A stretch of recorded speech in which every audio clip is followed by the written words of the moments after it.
चलिए। Hello and welcome to Noble Career classes. दोस्तों, class 10th history हम पढ़ रहे थे और उसका लेक्चर नंबर 8 इस पर्टिकुलर वीडियो में हम पढ़ने वाले हैं। ठीक है, इससे पहले हम 7 लेक्चर देख चुके और पिछले लेक्चर की अगर हम बात करें वो पिछले लेक्चर में हमने देखे थे कुछ इंपॉर्टेंट रेवोल्यूशनरीज। ठीक है, ये रेवोल्यूशनरीज वो थे कि जो नेशनलिज्म को बिल्ड करना चाहते थे।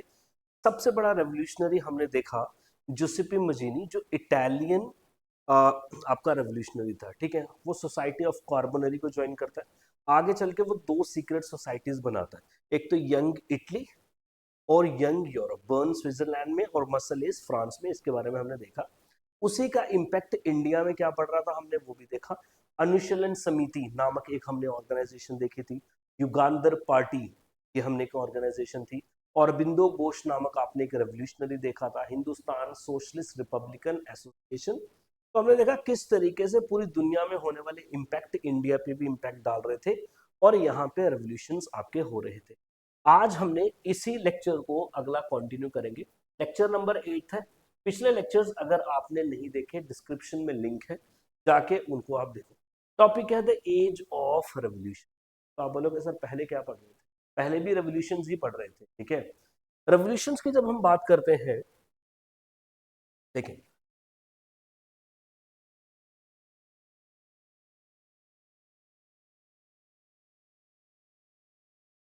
आपको पता है पहला रेवोल्यूशन कहाँ से स्टार्ट? पहला रेवोल्यूशन होता है आपका फ्रांस 1789, फ्रेंच रेवोल्यूशन। ये हमने देखा, फ्रेंच रेवोल्यूशन। देन हमने देखा फ्रांस का इम्पैक्ट पूरे के पूरे यूरोप पे पड़ रहा था और पूरे के पूरे यूरोप में नेशनलिज्म की फीलिंग आई और ये सब लोग भी अपने अपने देश को यूनाइट करना चाहते थे और यूनाइट करके एक कॉमन एंटिटी बनाना चाहते थे। बट वो जो राजा लोग थे वहां के, उनको तो ये पसंद नहीं आएगा। आपने देखा बीच में फ्रांस में नेपोलियन का राज आ रहा था, तो नेपोलियन को हराया जाता है और फ्रांस में दोबारा राजाओं का रूल आ जाता है, यानी किंग्स का रूल दोबारा आ जाता है, जिनको हमने कंजर्वेटिव्स बोला। क्या बोला था? कंजर्वेटिव। 1815 में बैटल ऑफ वाटरलू होती है, नेपोलियन हारता है, दोबारा से राजा लोग बैठते हैं। राजा लोग बैठते हैं तो देन जो नेशनलिस्ट होते हैं वो सीक्रेट सोसाइटीज बनाना स्टार्ट करते हैं, अंडरग्राउंड चले जाते हैं। ये हमने देख लिया।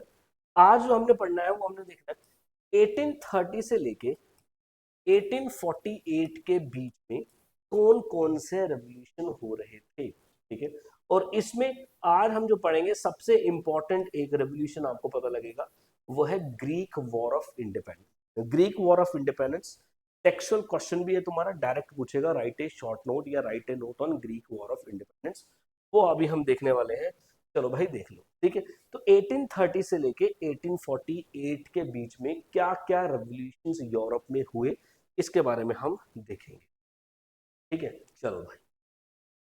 Whereas conservative regimes try to consolidate their power, liberalism and nationalism came to be increasingly associated with the revolution in many regions of Europe.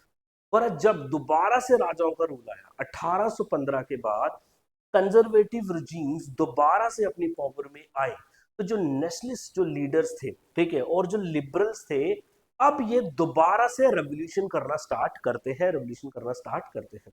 और ये रेवोल्यूशन आपको रीजन्स ऑफ इटली, क्योंकि आप देखेंगे इटली और इटली के यूनिफिकेशन नेक्स्ट लेक्चर में आप पढ़ोगे।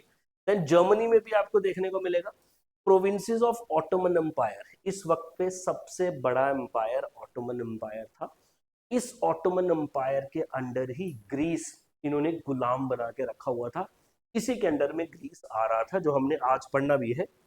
आयरलैंड और पोलैंड, इन सारे रीजन्स में रेवोल्यूशंस हो रहे थे। तो रेवोल्यूशंस क्यों हो रहे थे? ताकि हम राजाओं को खत्म कर दें और यहाँ पे डेमोक्रेसी एस्टेब्लिश कर दें, और डेमोक्रेसी के साथ साथ सब लोगों को लिबर्टी हो, इक्वालिटी हो, कॉन्स्टिट्यूशनल गवर्नमेंट्स बने। यहाँ पे भी वो सारी चीजें आपको देखने को मिलती है। ठीक, पर ये जो रेवोल्यूशंस थे, इनको कौन लीड कर रहा था? They were led by liberal nationalist. Liberal nationalist का मतलब जो लिबर्टी में मानते हैं और नेशनलिज्म में मानते हैं। ठीक है, ज्यादातर ये कौन लोग थे? ये प्रोफेसर थे, स्कूल टीचर्स थे, क्लर्क्स थे, members of the commercial middle classes थे। याद रखना ये सारे के सारे मिडिल क्लास लोग ही थे जो नेशनलिज्म चाहते थे कि यूरोप में नेशनलिज्म आए। हमारे हमारे देश में नेशनलिज्म आए, और वो कंट्रीज जो दूसरी कंट्रीज के अंडर गुलाम थी वो इंडिपेंडेंस चाहते थे। अब वही इंडिपेंडेंस आपको यहाँ पे देखने को मिलती है। देखो अब यहाँ पे आपको ना, आज आपको यहाँ पे तीन बातें पढ़नी। एक तो आप पढ़ोगे फ्रांस के बारे में, ठीक है, दूसरा आप पढ़ोगे नीदरलैंड्स के बारे में, और तीसरा आप पढ़ोगे ग्रीस के बारे में, ठीक है। फ्रांस, नीदरलैंड और ग्रीस, इन तीन के बारे में पढ़ना। फ्रांस के बारे में हल्का सा थोड़ा सा बताया, नीदरलैंड्स के बारे में भी थोड़ा सा बताया, but Greece war of independence यहाँ पे बहुत ज्यादा आपके लिए इंपॉर्टेंट है। देखिए सर, पहली बात है फ्रांस। अब बोलोगे सर फिर से फ्रांस, समझो ध्यान से। सबसे पहला रेवोल्यूशन कब हुआ? 1780, ठीक है। वहां का राजा था लुइस 16, उसको मार दिया। उसकी बीवी मैरी एंटोनीट, उसको भी मार दिया। यहाँ पे क्या आ गया जी? क्या आ गई? कॉन्स्टिट्यूशनल आ गया। गवर्नमेंट जो है आपकी कॉन्स्टिट्यूशन के हिसाब से, नेशनल असेंबली क्लास 9th में हम पढ़ते हैं, ठीक है। The year was 1815। हमने देखा कि पूरे के पूरे यूरोप में एक बार फिर से दोबारा से राजाओं की गवर्नमेंट एस्टेब्लिश कर दी जाती। तो इस वक्त पे यहाँ पे जो राजा बनता है उस बंदे का नाम था लुइस 18th, याद रखना, वेरी इंपॉर्टेंट, ठीक है। लुइस 16 मार दे, बीच में लुइस 17 का थोड़ा सा टाइम था। देन दोबारा राजा बनाया जाता, किसको? लुइस 18 को। बट आप देखोगे द ईयर वाज 1830, 15 साल के बाद फिर से यहाँ पे एक रेवोल्यूशन तो हो नहीं, क्योंकि अभी भी यहाँ पे किसकी गवर्नमेंट है? राजा की गवर्नमेंट है। अब लोगों को दोबारा से देखो, 15 साल बीच का गैप है ना, तो 15 साल लोग जो है वो तैयार कर रहे थे अपने आप को। 15 साल में कोई रेवोल्यूशन आपको नहीं देखने को मिले, बट 15 साल के बाद फिर से एक बार लोगों ने बोला कि नहीं, हम रिवोल्ट करेंगे और राजा की गवर्नमेंट को खत्म करने की यहाँ पे बात कर दी गई, ठीक। देखो यहाँ पे, were the first upheaval took place in France in July 1830। इसको जुलाई रेवोल्यूशन के नाम से भी जानते हैं, याद रखना ना। इसको हम क्या बोलते हैं? जुलाई रेवोल्यूशन के नाम से भी जानते हैं। The Bourbon kings who had been restored to power during the conservative reaction after 1815। वही मैं आपको बता रहा हूँ, फ्रांस में जो बादशाह, जो लोग रूल कर रहे थे, वो किस डायनेस्टी को बिलोंग करते थे? Bourbon dynasty, very very important, याद रखना।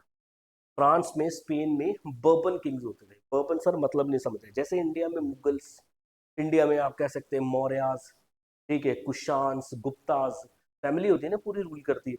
वैसे ही एक फैमिली यहाँ पे बर्बन किंग्स है, तो फ्रांस में रूल करते हैं। तो आपको ये शॉर्ट में भी आता है, एक नंबर का भी आता है, ठीक है, कि फ्रांस में बताओ कौन से किंग्स जो है वो रूल कर रहे थे, कौन सी डायनेस्टी रूल करती थी, तो कौन सी है? बर्बन। वैसे ऑस्ट्रिया में देखोगे तो हैब्सबर्ग एम्पायर, मैंने कल भी बताया था आपको, ठीक है। पिछली वीडियोस नहीं देखी, डिस्क्रिप्शन में लिंक है, बता दूंगा, ठीक। और जब इन्होंने रिस्टोर कर दिया था पावर में दोबारा से 1815 के बाद, वर नाउ ओवरथ्रोन, एक बार फिर से उनका तख्ता पलट कर। सर यहाँ पे तख्ता पलट किया था जी, किया। फिर दोबारा इनकी पावर बढ़ा दी गई, ठीक, क्योंकि सारे राजा लोग मिल गए। अब दोबारा 1830 में फिर इनकी पावर जो है, फिर इनको उल्टा कर दिया गया, समझ गए? ओवरथ्रो कर दिया by the liberal revolutionaries who install constitutional monarchy with Louis Philippe. Now दोस्तों, वेरी वेरी इंपॉर्टेंट, 1830 का जो रेवोल्यूशन होता है, जुलाई रेवोल्यूशन जो होता है, इसमें एक नया बंदे को बादशाह बनाया जाता है, जिसका नाम क्या है? Louis Philippe. और ये क्या है? Constitutional monarchy. बोलोगे सर अभी एक राजा को हटाया, क्या फिर से राजा को बिठा रहे हैं? दोस्तों दोनों में फर्क है, दोनों में फर्क है। लुइस फिलिप जो है ये कॉन्स्टिट्यूशनल मोनार्क है। लुइस फिलिप को ये बोला, हमने रेवोल्यूशन किया, आपको राजा बनाया, आप सिर्फ एक सिंबॉलिक राजा हो, सिर्फ सिंबॉलिक। सिंबॉलिक राजा मतलब एक्चुअल पावर आपके पास कोई नहीं है। कॉन्स्टिट्यूशन के हिसाब से हमारा देश चलेगा, हमारा मुल्क चलेगा, आप सिर्फ एक सिंबॉलिक पावर, जैसे प्रेसिडेंट ऑफ इंडिया होता है, एक्चुअल पावर जो है वो आपका प्राइम मिनिस्टर के पास होता है, कॉन्स्टिट्यूशन के पास होता है। तो कॉन्स्टिट्यूशनल मोनार्की का मतलब यहाँ पे मोनार्क भी है, यहाँ पे कॉन्स्टिट्यूशन भी है, समझ गए? चलो, तो अब लुइस फिलिप इनकी बातों से एग्री हो गया और इसको हमने यहाँ पे बिठा दिया, ठीक। अब जब ये रेवोल्यूशन हुआ, जब यहाँ पे रेवोल्यूशन हुआ और लोगों ने, लिबरल जो नेशनलिस्ट थे, जो रेवोल्यूशनरीज थे, उन्होंने तख्ता पलट एक बार कर दिया, समझ गया? तो अब यहाँ पे एक कमेंट मेटरनिक देता है, बोलता है when the France sneezes the rest of the Europe catches cold. मतलब जब फ्रांस छींकता है तो पूरे के पूरे यूरोप को सर्दी लग जाती है। होता है ना, जब एक बंदे को जुकाम खांसी होती है तो दूसरा बंदा भी अगर उसके पास में आएगा तो कम्युनिकेबल आपको स्प्रेड हो जाएंगे वो सारी फ्लू जो है। तो ये लिखा है व्हेन फ्रांस स्नीजेस, ठीक है। मेटरनिक ने बोला, अब याद करो मेटरनिक, मैंने कल भी बताया था मेटरनिक कौन है, ठीक है, ऑस्ट्रिया का चांसलर है, ऑस्ट्रिया का चांसलर है। इसी बंदे ने बोला था कि Giuseppe Mazzini is the most dangerous enemy of our social order. और यही बंदा अब दोबारा कमेंट करता है कि जब फ्रांस स्नीज करता है rest of the Europe catches cold. Now one word यहाँ पे आपको ये भी पूछेगा कि बताओ who remarked when France sneezes rest of the Europe catches cold. ये किसने बोला था? मेटरनिक ने बोला था, ठीक है। चलो जी, मेटरनिक कौन है? ऑस्ट्रियन, ऑस्ट्रियन चांसलर, ठीक है। ये मैंने आपको बताया, आने वाले लेक्चर्स में आपको इसके बारे में और पता। चलो, तो ये था फ्रांस। एक बार फिर से फ्रांस में रेवोल्यूशन हुआ, लुइस फिलिप को बादशाह बना दिया। आपको ये भी सवाल पूछेगा, बोलेगा 1830 में रेवोल्यूशन हुआ, who among the following was appointed as new king, ऐसा। नेक्स्ट है हमारे पास नीदरलैंड्स, ठीक है जी। नीदरलैंड्स दोस्तों यूरोप का एक कंट्री है, छोटी सी कंट्री है नीदरलैंड, आज भी ये कंट्री एग्जिस्ट, ठीक। अब नीदरलैंड जो है किंगडम है, किंगडम मतलब एक राज है, ठीक है। इस नीदरलैंड के अंदर, ठीक है, एक इलाका आता है, इसको हम क्या बोलते हैं? बेल्जियम। क्या आता है? बेल्जियम, ठीक है। अब आप देखेंगे जब रेवोल्यूशन होता है, 1830 में रेवोल्यूशन हुआ दोस्तों, पंगा पता क्या होता है कि जब कुछ भी कोई भी काम आपके पड़ोस में या पड़ोस के मुल्क में होता है, उसका कहीं ना कुछ इम्पैक्ट जो है आपको देखने को मिलेगा, दूसरी कंट्रीज पे भी पड़ेगा। Now let's take example of India and Pakistan war. अभी 2025 में इनका पंगा चल रहा था, वहां से देखा बलूचिस्तान, ठीक है, बलूचिस्तान अपने आप को इंडिपेंडेंट घोषित करने की कोशिश कर रहा है, वो बोल रहा है जी हम पाकिस्तान के साथ नहीं, ठीक है। वहीं आप देखेंगे 71-72 का जो वॉर हुआ था तो बांग्लादेश अलग हो गया। तो वो जो इम्पैक्ट्स होते हैं वो दूसरी कंट्रीज पे भी पड़ते हैं, क्योंकि वर्ल्ड जो है पूरा इंटेग्रेटेड है, और एक कंट्री में कुछ मसला होगा तो दूसरे में भी इवेंट आपकी इफेक्ट्स देखने को मिलेंगे। तो जब फ्रांस में 1830 में रेवोल्यूशन हुआ तो नीदरलैंड में जो बेल्जियम था उसको भी चार्ज है कि भाई हम भी अलग हो जाते हैं नीदरलैंड से। तो आप देखेंगे बेल्जियम जो है नीदरलैंड के किंगडम से अलग हो जाता है, ब्रेक हो जाता है, टूट जाता है। देखिए, और द जुलाई रेवोल्यूशन, कौन सा जुलाई रेवोल्यूशन? अभी जो पीछे पड़ा 1830 का फ्रांस का जुलाई रेवोल्यूशन। स्पार्क्ड एन अपराइजिंग, विद्रोह आ गया है कहां पे? ब्रुसल्स में। ब्रुसल्स नीदरलैंड की कैपिटल, ठीक है। Which led to Belgium breaking away from the United Kingdom of Netherland. अब यहां पे आपको एक नंबर का सवाल पूछा जा सकता है, ठीक है। या तो आपको पूरा ही एक सवाल आ जाएगा, ठीक है, द रेवोल्यूशनरीज या the age of revolutionaries between 1830 and 1840। तो पूरा या तो एक लॉन्ग आंसर आ जाएगा, उसमें सबके बारे में लिखना पड़ेगा, ठीक है, कि पहले फ्रांस में हुआ, देन नीदरलैंड्स में हुआ, देन ग्रीस में हुआ, पूरा लिखोगे। अब यहां से अगर आपको सवाल कोई पूछ लेगा तो आपको बोलेगा बताओ जी ब्रुसल किस किंगडम के अंडर था, या बेल्जियम किस किंगडम के अंडर था, तो ये आपको सवाल पूछ, समझ गए। चलो जी, ये जो रेवोल्यूशन हुआ है यहाँ पे आपकी किताब में सिर्फ इतनी सी बात दी गई कि भाई बेल्जियम जो है अलग हो जाए। इस इवेंट को वर्ल्ड हिस्ट्री में बोलते हैं बेल्जियन, क्या रेवोल्यूशन बोलते हैं इसको? इसको बोलते हैं बेल्जियन रेवोल्यूशन ऑफ 1830। ये आपकी किताब में नहीं है, ये एडिशनल पॉइंट मैंने यहाँ पे मेंशन कर दी है। अब यहाँ पे होता क्या है, the breaking up of Brussels, Brussels जो है वो अलग हो जाता है नीदरलैंड से, which refers to Belgium revolution during the Belgium including its capital Brussels, ठीक है। चलो जी, seceded from the United Kingdom of Netherlands, अलग हो जाता है, और बोल रहा है जी 1839 में इसको बाद में रिकॉग्नाइज भी किया जाता है through the treaty of London, ठीक है, through the treaty of London. कि आपके उतने काम की चीज नहीं है, बट फिर भी आप समझ लेना इसको बेल्जियन रेवोल्यूशन बोलते हैं। पिछले वाले को फ्रांस को जुलाई रेवोल्यूशन, इसको बोलते हैं बेल्जियन रेवोल्यूशन। चलो जी, तो दूसरा केस भी हमने पढ़ लिया। नाउ तीसरा है हमारे पास ग्रीक वॉर ऑफ इंडिपेंडेंस, जिसमें हमने पढ़ना है ग्रीस के बारे में, ठीक है। ग्रीस का नाम आपने सुना होगा। ग्रीस क्या है? अगेन ये यूरोप की एक कंट्री है, यूरोप की एक कंट्री है। ग्रीस की अगर मैं आपको एक बात बताऊं, सबसे इंपॉर्टेंट, ग्रीस जो है हिस्टोरिकली अगर आप ग्रीस देखोगे ना, तो आप बोलोगे जो पढ़ाई लिखाई का कॉन्सेप्ट है ना, वो ग्रीस से स्टार्ट हुआ। जो डेमोक्रेसी का कॉन्सेप्ट है वो ग्रीस से स्टार्ट हुआ। आपने बड़े बड़े स्कॉलर्स का नाम सुना होगा, प्लेटो का नाम सुना होगा, सोक्रेटस का नाम सुना होगा, एरिस्टोटल का नाम सुना होगा। ये नाम आपने जरूर सुने होंगे। किताबों में भी जब हम पढ़ते हैं, जब आप 11th 12th में जाओगे तो आपको बोलेगा हाँ जी, दिस वर्ड जो है, फॉर एग्जाम्पल मान लो हिस्ट्री है, बोलेगा history comes from word Historia, Greek word Historia, ठीक है, विच मीन्स टू इंक्वायर। ठीक, इस तरीके से आप sociology comes from two word social and logos. ठीक है, सोशो मीन सोसाइटी, ये कौन से वर्ड्स हैं? अब देखिए ग्रीक वर्ड है सारे, क्योंकि पढ़ाई का कॉन्सेप्ट ग्रीस से स्टार्ट हुआ। तो बड़े बड़े फिलोसफर ग्रीस से निकले, पढ़ाई ग्रीस से निकली, बड़े बड़े मेडिसिन के साइंस, हिस्ट्री के साइंस, मैथमेटिक्स के साइंस, बायोलॉजी, अरिस्टोटल, ये कहाँ के निकले बंदे? सारे ग्रीस।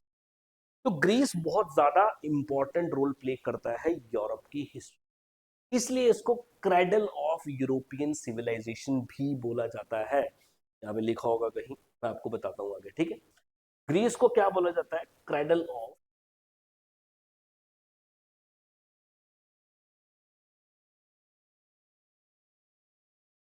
यूरोपियन सिविलाइजेशन, ठीक है। चलो, now Greece which had been a part of Ottoman Empire, पहला पॉइंट ये।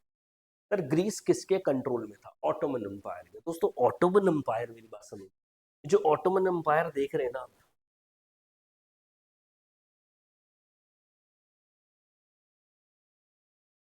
ऑटोमन एम्पायर जो है ये एक मुस्लिम एम्पायर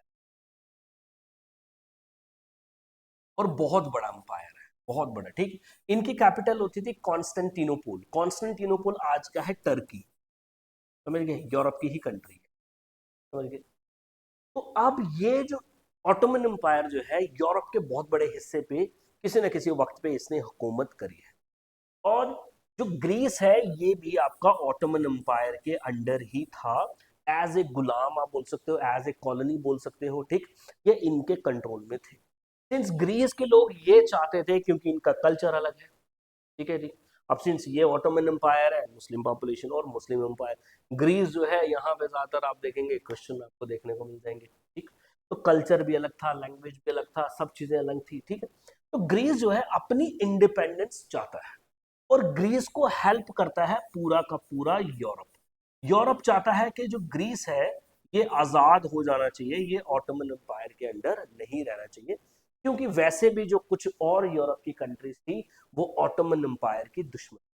क्यों ऑटोमन एम्पायर की दुश्मन थी? जैसे मैंने आपको बता दिया, ये एक मुस्लिम एम्पायर था, ठीक। और वहीं अगर आप देखोगे दूसरी countries like Germany, UK, England, ये जो कंट्रीज है, पोलैंड, ये सारी कंट्रीज है क्रिश्चियन कंट्री। और हिस्ट्री में आप देखोगे क्रिश्चियंस और मुस्लिम्स, इनके बहुत बड़े बड़े वॉर्स हुए, बहुत बड़े क्रूसेड्स बोलते हैं इसमें, ठीक है, आपके काम की चीज नहीं है। तो आप कह सकते हैं बड़े बड़े धर्म युद्ध हुए इनके आपस में। तो ये चाहते थे कि ग्रीस जो है वो आजाद हो जाए, और पूरा का पूरा यूरोप जो है ग्रीस की हेल्प करता है इस वॉर ऑफ इंडिपेंडेंस में। नाउ अब देखो, ग्रीस बोल रहा है जो ऑटोमन एम्पायर के अंडर था उसका पार्ट था सिंस 15th सेंचुरी, ठीक है। 15th सेंचुरी से, यानी कि 1400 के बाद जितना भी टाइम था वो इसके अंडर था। Started struggle for their independence in 1821, 1821 से ही इसकी स्ट्रगल जो है वो शुरू हो तो गई थी, ठीक है। The growth of revolutionary nationalism in Europe, अभी देखा कि यूरोप में जब नेशनलिज्म बढ़ा, अब 1830 में यहाँ पे रेवोल्यूशन भी हुआ, हुआ कि नहीं हुआ, ठीक है। देन उसी से इंस्पायर होके बेल्जियम रेवोल्यूशन भी हुआ, समझ गए। अब इसने भी स्पार्क कर दिया, यहाँ पे आप देखेंगे एक आग जला दी स्ट्रगल के लिए, ताकि ये इंडिपेंडेंस के लिए लड़े amongst the Greece, which began in 1821। तो ग्रीक वॉर ऑफ इंडिपेंडेंस 1821 से स्टार्ट आपकी हो गई, ठीक। ये वन, सारे के सारे वन वर्ड्स हैं। Greek war of independence started in which year, तो आप बताएंगे, ठीक है। Nationalism in Greece got support from other Greeks living in exile. Exile मतलब वो जो ग्रीक लोग थे जो अपने मुल्क से बाहर रह रहे थे, जो एक्साइल में थे। For example we are Indians, तो हमारे कोई भाई बहन जो है वो कनाडा में रहते हैं, यूके में रहते हैं, तो वहां से वो इंडियन कॉज को हमेशा सपोर्ट करेंगे। इंडिपेंडेंस के टाइम पे भी यही हो रहा था, आपने नाम सुना होगा कभी, अब पढ़ोगे आप क्लास 10th में, गदर पार्टी करके एक नाम है, गदर पार्टी, आपको पता लगेगा, ठीक है जी। गदर पार्टी अमेरिका से ऑपरेट करती थी और इंडियंस को हेल्प करती थी, ठीक है, ताकि वो अंग्रेजों के अगेंस्ट लड़े। तो ये सब लोग जो बाहर बैठे थे, एग्जाइल में थे, हेल्प कर रहे थे। ऑल्सो इनकी हेल्प कहां से आ रही थी? वेस्टर्न यूरोपियन से भी आ रही थी। who sympathizes for an ancient Greece culture। मैंने आपको बता दिया एंशियंट ग्रीस कल्चर, इनका कल्चर बहुत आई है, art and craft, education, medicine, सब चीजें यहां से ही निकली हैं। नेक्स्ट, पोइट्स एंड आर्टिस्ट, जो आपके राइटर्स हैं, जो लिखारी हैं, जो कवि हैं, ये क्या करते हैं? इसकी रिस्पेक्ट बढ़ते हैं, इसकी शान में लिखते हैं ग्रीस को as cradle of European civilization, झूला यूरोपियन सिविलाइजेशन, यूरोपियन सिविलाइजेशन जहां से पनपी है। क्वेश्चन ये बन सकता है, why Greece has been called as cradle of European, ये भी बनेगा आपका 1 नंबर 2 नंबर के लिए, मैं आपको बताता हूँ। And mobilize public opinion to support it struggle against Muslim Empire, जो मैंने आपको बता दिया, यहाँ पे मुस्लिम क्रिश्चियन का भी थोड़ा सा आपस में झगड़ा है, जैसे हमारे देश में हिंदू मुस्लिम का झगड़ा है, यूरोप में मुस्लिम ईसाइयों का झगड़ा है, ठीक है। चलो जी, और ऐसा ही एक आप देखेंगे इंग्लिश पोइट भी है जिसका नाम है बायरन। ये ऑर्गेनाइज करता है फंड्स, पैसा भी इकट्ठा करता है, इस वॉर में लड़ने के लिए भी जाता है। फिर ये 1824 में इसकी मौत हो जाती है। नो डाउट वो फीवर से मर जाता है, बात अलग है, यानी कि आपको ये बताने की कोशिश करें कि पॉइट्स, जो राइटर्स हैं, जो कवि हैं, वो भी इंस्पायर करना चाहते थे ग्रीस को कि आप आजादी ले लो, किससे? ऑटोमन एम्पायर से आप आजाद हो जाने चाहिए। लास्ट में आप देखेंगे 1821 से शुरू हुई ये लड़ाई, समझ गए, 1821 से चल रही है। लास्ट में आप देखेंगे फाइनली ग्रीस को आजाद कर दिया जाता है, ग्रीस जो है एक अलग मुल्क बना दिया जाता है और ऑटोमन एम्पायर से टूट के तो वो अलग हो, ठीक। और इसको रेक्टिफाई किया जाता है, साइन की जाती है एक ट्रीटी, ट्रीटी का नाम है ट्रीटी ऑफ कॉन्स्टेंटिनोपोल। कॉन्स्टेंटिनोपोल एक जगह का नाम है, टर्की में पड़ता है दोस्त, इनकी कैपिटल भी रही है, याद रखिए।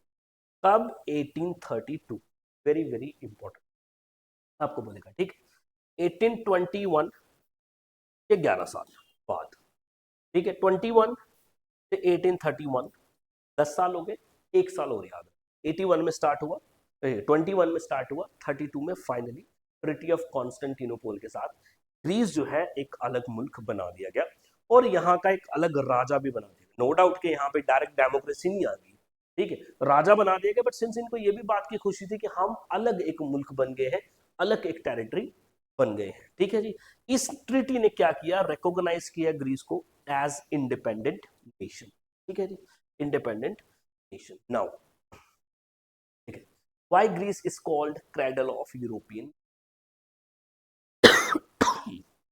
ठीक है, ग्रीस को कंसिडर किया जाता है cradle of European civilization because it made significant contribution to the areas like democracy, democracy यहीं से स्टार्ट हुई। फिलोसफी, फिलोसफी तो मैंने आपको बताया यहाँ पे, सोक्रेटस, प्लेटो। लिटरेचर, साइंस, मैथमेटिक्स, बायोलॉजी यहीं से स्टार्ट हुई। which which which put profound influence on the development on western culture and intellectual traditions, ठीक है। तो फिलोसफी यहाँ से उत्पन्न हुई है, साइंस, लिटरेचर, ठीक, इसलिए इसको क्रेडल ऑफ यूरोपियन सिविलाइजेशन हम बोलते हैं, ठीक है। ट्रीटी ऑफ कॉन्स्टेंटिनोपोल पढ़ी, उसके बारे में कुछ बातें और लिखी हैं, आप ये देख लें। ट्रीटी ऑफ कॉन्स्टेंटिनोपोल बोल रहा है, ट्रीटी है, 2 पार्टीज होंगी, एक पार्टी इस तरफ, एक पार्टी, तो एक पार्टी तो आपको पता है कौन सी है, ऑटोमन एम्पायर, सॉरी, ठीक है।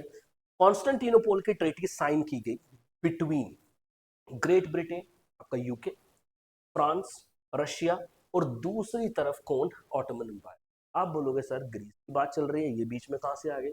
अभी तो बोला मैंने आपको कि यूरोप जो है पूरा का पूरा यूरोप चाह रहा था, इनका साथ दे रहा था, इनकी लड़ाई लड़ रहा था कि ग्रीस को अलग कर दिया जाए ऑटोमन एम्पायर। फाइनली ये सक्सीड हुए 1832 में। और एक तरफ ये पार्टीज थी, यूरोप की ये कंट्रीज थी, इन्होंने ऑटोमन एम्पायर को प्रेशराइज किया कि आप लोग क्या करो, इस ट्रीटी को मानो और ग्रीस को अलग करो, समझ गए। चलो जी, it recognize Greece as independent nation, जैसे हमने देख लिया। It also defined its borders, ये भी देखा भाई इसके बॉर्डर क्या क्या होंगे, ग्रीस के पास कौन कौन से area, marking the end of centuries of Ottoman Empire का रूल यहाँ पे खत्म हो गया।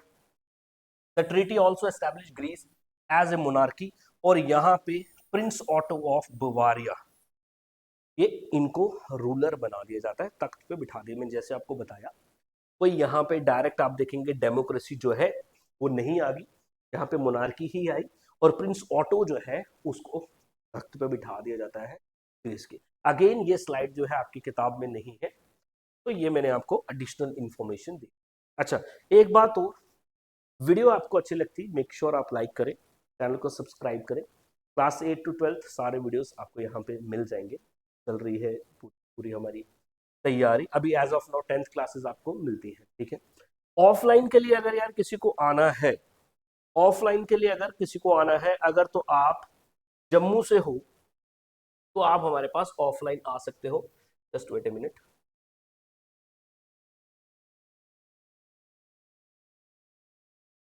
चलो भाई, अगर आपको ऑफलाइन आना है तो आप नोबल करे क्लासेस आ सकते हैं। कहाँ पे?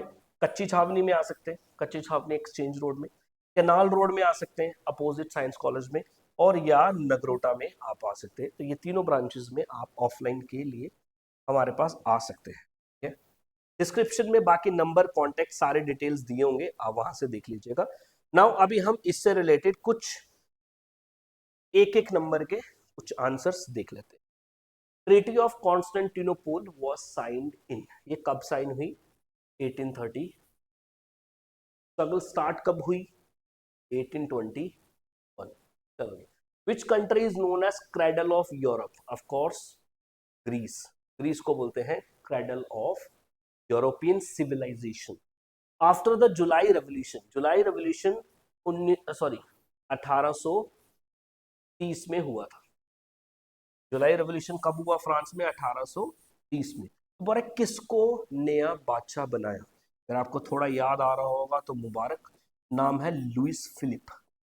इसको बना दिया गया जी, लुइस फिलिप नया बादशाह बनता है। Greece was under the control of which country या विच एम्पायर? आप बोल लोगे सर बड़ी इजीली, ऑटोमन एम्पायर, ठीक है। तो इस तरीके से जो जो हम पढ़ते हैं, जो जो पॉइंट्स हम पढ़ते हैं, जो स्लाइड्स मैंने यहाँ पे लगाई होती, वहां से आपके 20 नंबर आने हैं, 20 ऑब्जेक्टिव्स आपको आने हैं, ठीक है। और नोट्स अगर आपको चाहिए तो हमारी एप्लीकेशन से ये सारे नोट्स आपको मिल जाएंगे। आप वहाँ पे जाएंगे, क्लास 10 सर्च करेंगे, वहाँ पे आपको इसके अंदर नोट्स वोट्स सारे मिल जाएंगे। ऑफलाइन भी हमारे साथ मिल सकते हैं। टिल देन रोज शाम को 6 बजे मेरी क्लास आती है, ये याद रखना। रोज शाम को 6 बजे मेरी क्लास आती है, तो 6 बजे शाम को आप मेरी क्लास देख सकते हो। मिलते हैं आपसे अगली वीडियो में। Thank you very much, have a nice day.